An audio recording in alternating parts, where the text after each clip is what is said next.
Okay.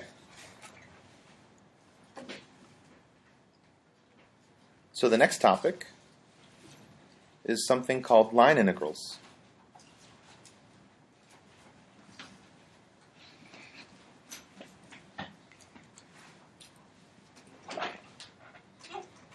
So far, you know how to take three integrals that have some meaning, right?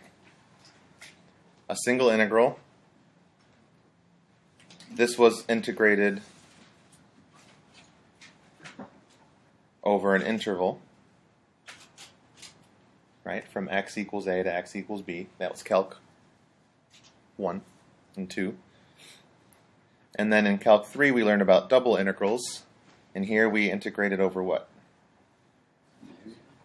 Over an area, so we'll call it a region or an area in 2 space. Triple integrals we integrated over a volume, or over a solid in 3 dimensions. So these are the 3 integrals that you've become very familiar with. Now, we're going to talk about integrating along a curve.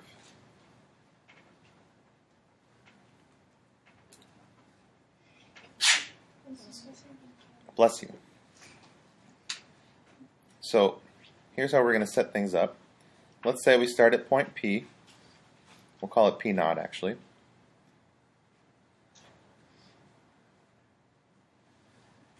Let's say our curve looks something like this. And our motivation initially, anyway, just so we can interpret what this means, and we'll have some other applications for it, obviously. But maybe we want to find the mass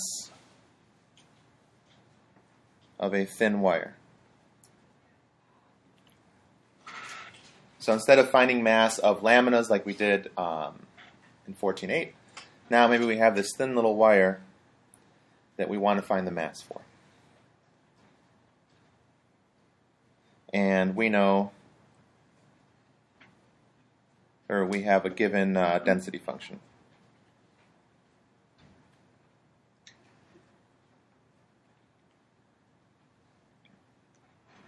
Okay, so here's what we'll do. To start out, what we'll do is actually partition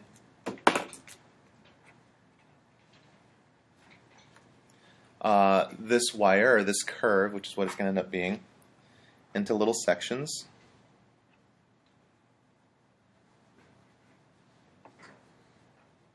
And so on and so forth. So P0, P1, P2, P3. And then at a certain point, because we want to look at the general case, as we always do, let's call this P sub k minus 1, and then the next point after that would be P sub k. And now, from this point to this point, we're going to have a little arc length, which we're going to call delta S sub k.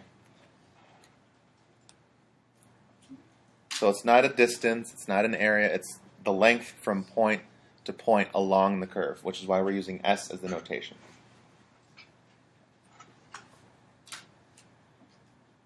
Okay, so we'll let delta S sub k be the arc length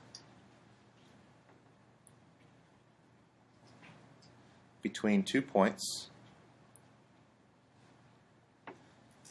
Let's see, this is the first, second, third, fourth. This would be the kth section.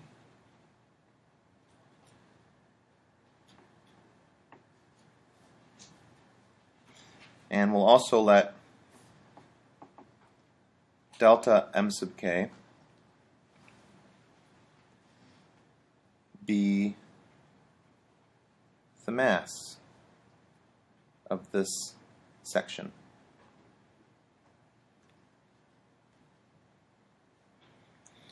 Okay, so now here's the argument. Since we're going to partition this into tiny, tiny, tiny little sections. We're going to say that the mass can be approximated by, and I guess I should define this, but this will be the density function evaluated at the point x sub k star, y sub k star, z sub k star,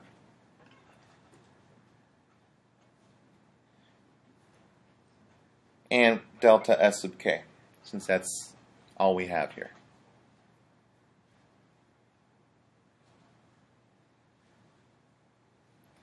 So the argument is, well, if these sections are very tiny, if I'm at a point in here, then the density and the mass of the wire is not going to differ very much locally. Does that make sense? It may change way out here or over there, depending on what's going on. But at each little partition, we're going to say that each little mass section can be approximated by taking density function times the arc length. Okay? Which then translates to, as we take the limit,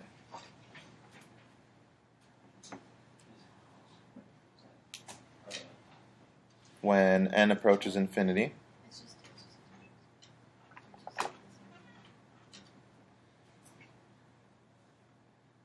the mass, which currently can be found by doing the sum of all these little masses, we're going to apply the limit as n approaches infinity from k equals 1 to n of this formula that we have up here.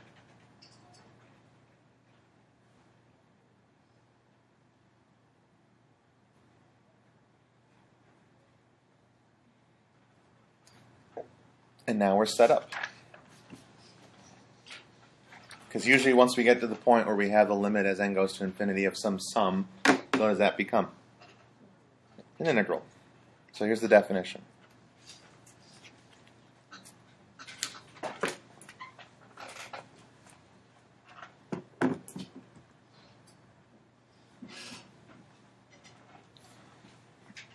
If C is a smooth curve, I wonder where we've heard that before. Bless you. In 2 or 3 space,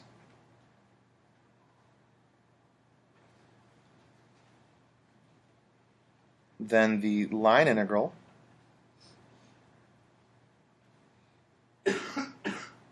with respect to S along C is defined as this. We still have an integral symbol. We're going to use a subscript for the integral to indicate that this is a line integral. Okay? So usually we don't have that. We have an integral sign and then we know what we're doing based on what's in here. If you see a little c attached to an integral sign, that means we're doing this specific kind of line integral. Okay, and then in here, we'd have the density function, which is f of x, y, z. And then delta S sub k becomes d little s. What's the top bound? Yeah. There is no bound right now. This is not a bound. This just tells us that we have a line. So actually that's a good way to determine. If you see an integral with just a subscript and what looks like a lower bound but no upper bound, it means that it's a line integral. And this is the path or the curve that you're integrating along. Okay? Yes? Why do we not refer to the density function as like a little delta? I don't know. You can. The book switches it. Okay. So I'm just trying to stay consistent with the notation they use. Yeah, I mean, you can call it whatever you want. Okay. So if we did delta x of y, it's the same thing.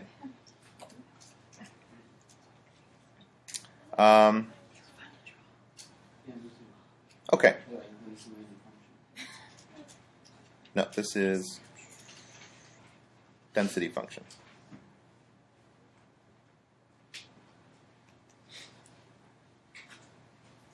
Okay, so here's what we know so far.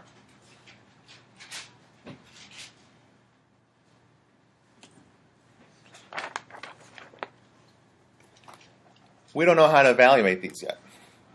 Okay, we know that these exist at this point. All right, but as far as figuring out what these actually turn into, we still have a little bit more work to do. So here's what we know so far. From the definition,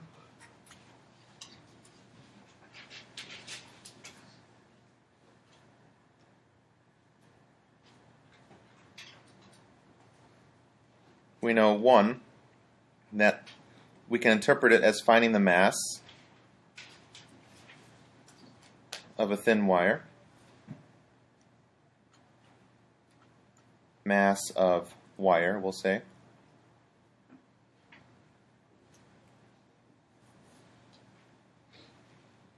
Two, if C has arc length, let's say L, and the density function is 1,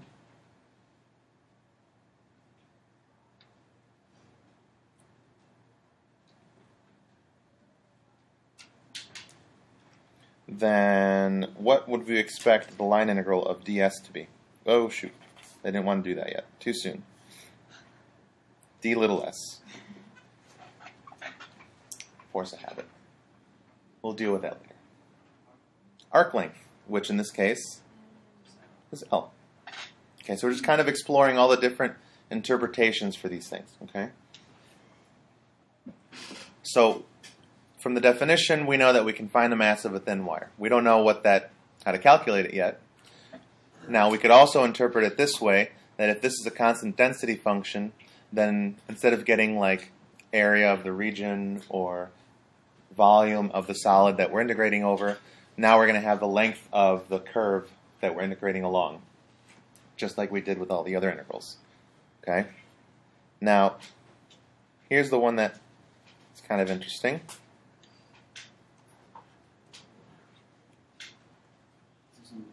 Yep. Let's say this is C down here in the xy plane. And we interpret f of xy as, some function.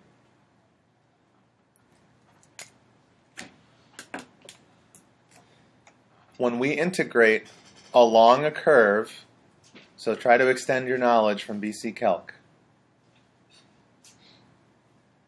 this is now not an area, right? It's just a path. If you extend this path,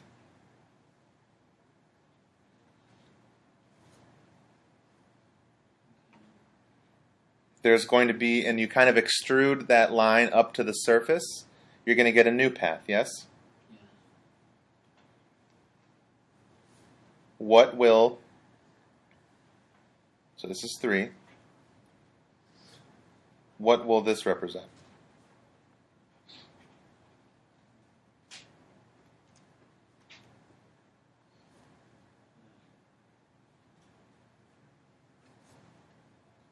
Yeah, it's an area. It'll be the area. It'll be the area trapped under the surface above this line. Or curve, I should say. So it's kind of like in Calc 1, right? If you have, really, you can extend this to Calc 1. If you have a function, here's f of x. When you integrate from a to b, you have this point and that point, but could you connect a to b? And say, well, what we're really doing is finding the area above this line segment under the curve. Same idea here, except now it's not a one-dimensional segment. It could curve, so it's really in 2 dimensions. But it's the same idea that we're finding an area under a curve. It's just you have to extend the curve you're integrating along up to the surface to see what curve that is. Okay? Yes? Is this f of xy different than f of We're interpreting it differently. Yes. So it depends on and that's what we're trying to say is, well, what are all the possible meanings for a line integral right now? From the definition, we know it's mass. We know it could actually be arc length if the density function was 1. Okay? Or we have this other interpretation where if we treat the density function not as a density function but a surface above a curve, then it's also going to be the area under that curve. Yes? If f of xy represents the line, or is c the line and f of x? C is the line, f of xy is this whole surface. This purple curve up here is just like if you were to slice upward, this is the shape that you would get on the surface. So f of xy is not density. It's not a density. This is a different interpretation now. Okay? We're doing all these different interpretations. Because, I mean, really, are we going to find masses of thin wires for 3 weeks? No. We want to get to a point where we can see what else this does for us. Okay? Now, we have enough time to at least talk about how to evaluate them. So this is the question. How do we evaluate them? Wow, I can't spell. It's the. How do we evaluate? Is psychological. Well, from chapter 12, notice how I keep bringing stuff in from all over the place, right? Is this the unit where everything comes together? This is this is not the section where everything comes together, but this is the unit where everything that we've done is going to be important. What's the section? The last couple. Very last couple of sections we do. Okay, so from chapter 12, we had for a smoothly parameterized curve, we'll call it C. We had this little guy that ds dt was the same as the magnitude of dr dt, the vector valued function's magnitude.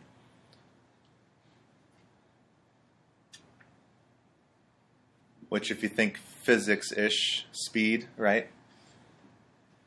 Magnitude of velocity is speed. This is just change in distance over time because s represents a length, right? Right. So I'm just reminding you that this is not a random equation. We actually talked about it back in the day. Okay. Why is this important for us? Well, isn't this what we want to know? We have this ds floating around in all these different interpretations. This is how we're going to do it. If we solve for ds, now we have magnitude of dr dt times dt. So, the line integral, let's just stick with 2 dimensions, of f of xy ds will become an integral from a to b of f of x of t, y of t. Is f or density? This, well, it could be any. You can interpret it however you want.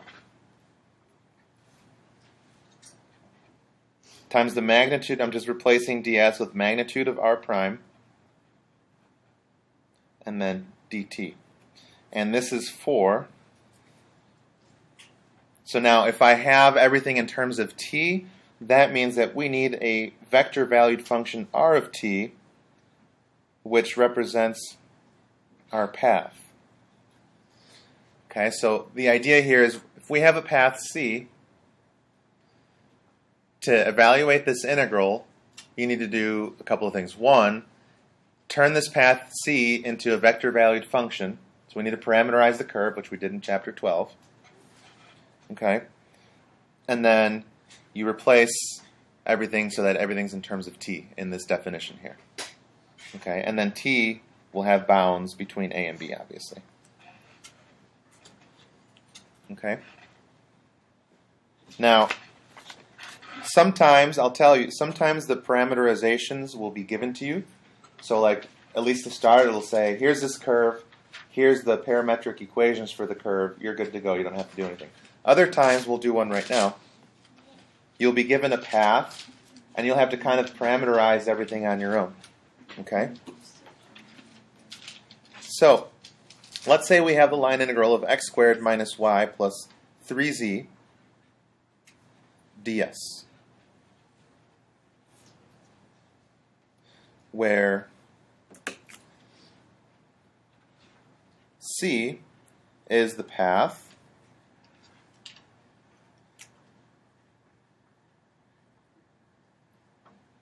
we'll just say it's straight path from 0, 0, 0 to 1, 2, 1. So we're starting at the origin, and then we're going to move forward 1 over 2, and then up a unit.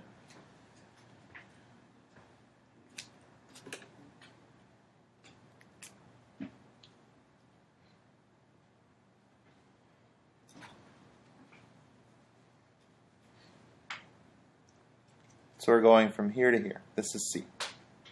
And I'm going to put the direction on here.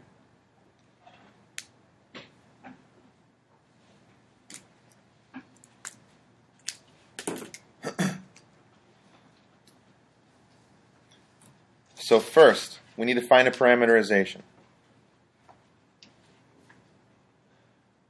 for the path. And like I said earlier, if they tell you that C is R of t equals blah, blah, blah, and they tell you everything you need to know, great. In this case, you need to figure it out on your own. So,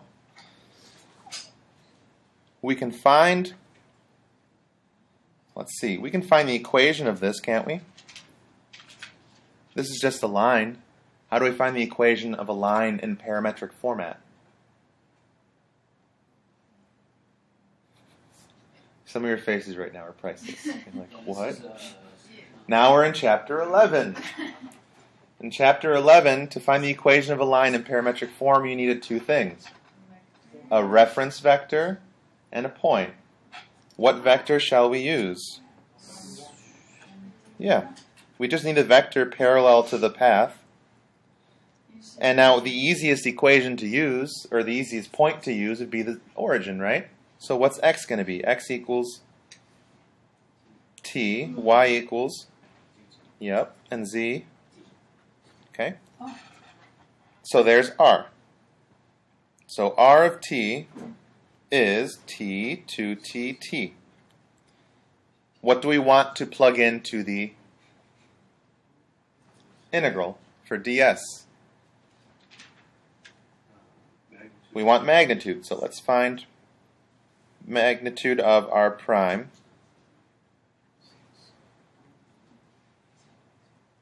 Well, I guess first I should find r prime. R prime of t would be 1, 2, 1. So the magnitude is the square root of 6. Okay? So this all represents C. And now what is t bounded by? 0 and 1. Great. Let's plug everything in. So, therefore, our original integral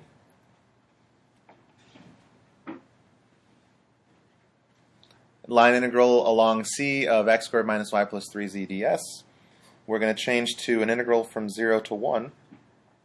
And now we're going to replace everything in terms of t. Okay? So we don't want x, y, and z anymore. We want only t's throughout this expression. So what's x equal to? So t squared minus 2t, yep, plus. And now this ds, really we want magnitude of r prime dt. We have that. Magnitude is root 6. So this is the integral that we're calculating. How do you know that the bounds for t are 0 to 1? Because we're going from the point 0, 0, 0 to 1, 2, 1. So basically you can set any of these coordinates equal to, like for instance, if I wanted to figure out when is x equal to 1, x equals 1 when t is 1. Okay. Does that make sense? Yeah. And you can verify that t, if you plug in 1, will give you 1, 2, 1, which is the point that we're at. Yes? Could you have made like y equal to t and make x and z in terms of that, like 1/2 t? You could, yeah. But it's just more complicated to do it that way. Anyway, you guys know how to integrate that, right? Answer, 5 over 6 root 6. Which, Eddies will love this, represents a whole bunch of different things. It could be the mass of a very thin wire with density function x squared minus y plus 3z. It represents the, in this case, area under a function. It just depends on what they do. Yeah, depends on the context. All right, wow, we actually got to where we needed to.